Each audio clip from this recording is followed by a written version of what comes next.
देवी लक्ष्मी को तो हम सब जानते हैं। वो भगवान विष्णु की पत्नी विष्णु प्रिया है। वो हमको धन और संपत्ति देते हैं। वो धन और संपत्ति की देवी है। वो हमारे जीवन में खुशहाली लाती है। मगर क्या आप देवी अलक्ष्मी को जानते हैं?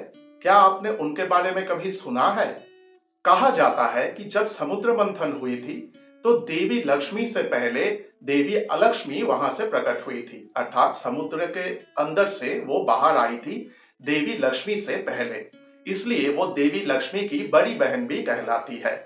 लिंग पुराण, पद्म पुराण और श्री सूक्तम में उनका उल्लेख पाया जाता है। जैसे देवी लक्ष्मी खुशहाली लाती है, देवी अलक्ष्मी बिल्कुल उल्टा। हमारे जीवन में वो दुख और कलेश लाती है।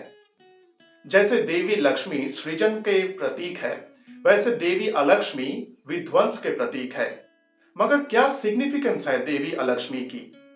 एक्चुअली देवी लक्ष्मी केवल धन संपत्ति ही नहीं देती।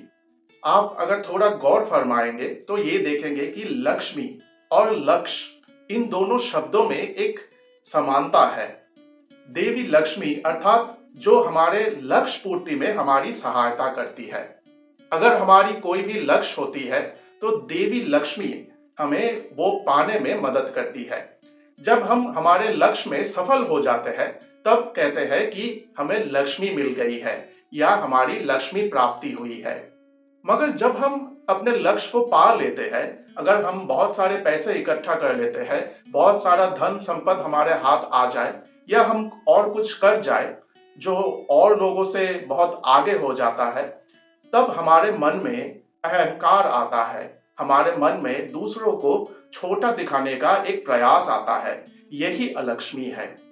अगर हम निरंतर प्रयास करते करते बहुत धनी बन जाते हैं, तो अगर हमारे मन में अहंकार आ जाए, तब लक्ष्मी के साथ अलक्ष्मी भी हमारे घर आ जाती है। अहंकार, क्रोध, लोभ, मोह जैसे सारे अपगुण देवी अलक्ष्मी के प्रतीक है। अगर किसी और के पास बहुत पैसा है मगर मेरे पास नहीं है, तो उनको देखकर अगर मैं जलने लग जाऊं, अगर मेरे मन में ये ख्याल आता है कि ईश्वर किसी तरह उसके पास जो धन संपत्ति है उसको छीन ले, तो ये भी अलक्ष्मी का प्रतीक है। अर्थात हमारे घर में उस समय लक्ष्मी नहीं, अलक्ष्मी वास कर रही है। और जहां अलक्ष्मी होती है वहां से लक्ष्मी वापस चली जाती है। लक्ष्मी प्रवेश नहीं कर पाती है।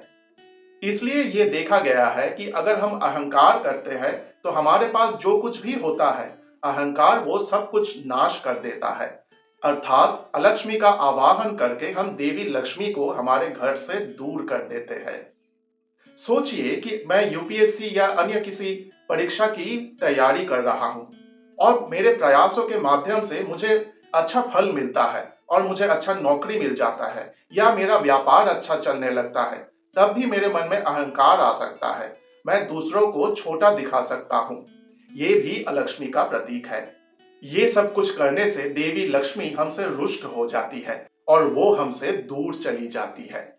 पुराणों में ऐसा कहा गया है कि ये जो कलियुग चल रहा है, ये कली नामक एक राक्षस के नाम पे है, क्योंकि कलियुग में सब कुछ बुरा होता है, सब कुछ तामसिक बन जाता है। देवी अलक्ष्मी का जो पति है वो ये कली ही है, ऐसा कहा गया है। कुछ लोगों का मानना ये है कि अगर हम हमारे घर के जो दरवाजे हैं या हमारे जो दुकान है, ऑफिस है, वहां पर नींबू और मिर्ची एक साथ सिलकर वहां पर टांग देंगे तो देवी अलक्ष्मी वहां से विदा लेते हैं। कुछ लोग ऐसा कहते हैं कि वो इसलिए कि नींबू और मिर्ची देखकर देवी अलक्ष्मी के शरीर में जलन होती है, वो वहां टिक नहीं पाती है, इसलिए वो वहां से चली जाती है। और कुछ लोग ऐसा भी कहते हैं कि नींबू और मिर्ची देवी अलक्ष्मी का बहुत ही प्रिय है, वो पाकर ही वो खुश हो जाती है। इसलिए अगर वो देखती है किसी घर में प्रवेश करने समय कि नींबू और मिर्ची वहां पर टांगा हुआ है, तो वो बहुत खुश हो जाती है।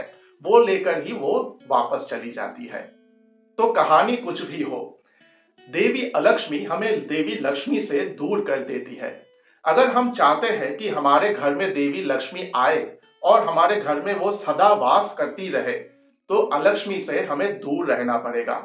हमें कॉन्स्टेंटली अपने आप को देखना पड़ेगा कि क्या मेरे अंदर कोई अपगुण जमा हो रहा है, क्या मैं किसी को कोई अपशब्द बोल रहा हूं? क्या मैं लोभ, मोह, अहंकार आदि शर रिपुओं से वशीभूत होने जा रहा हूं?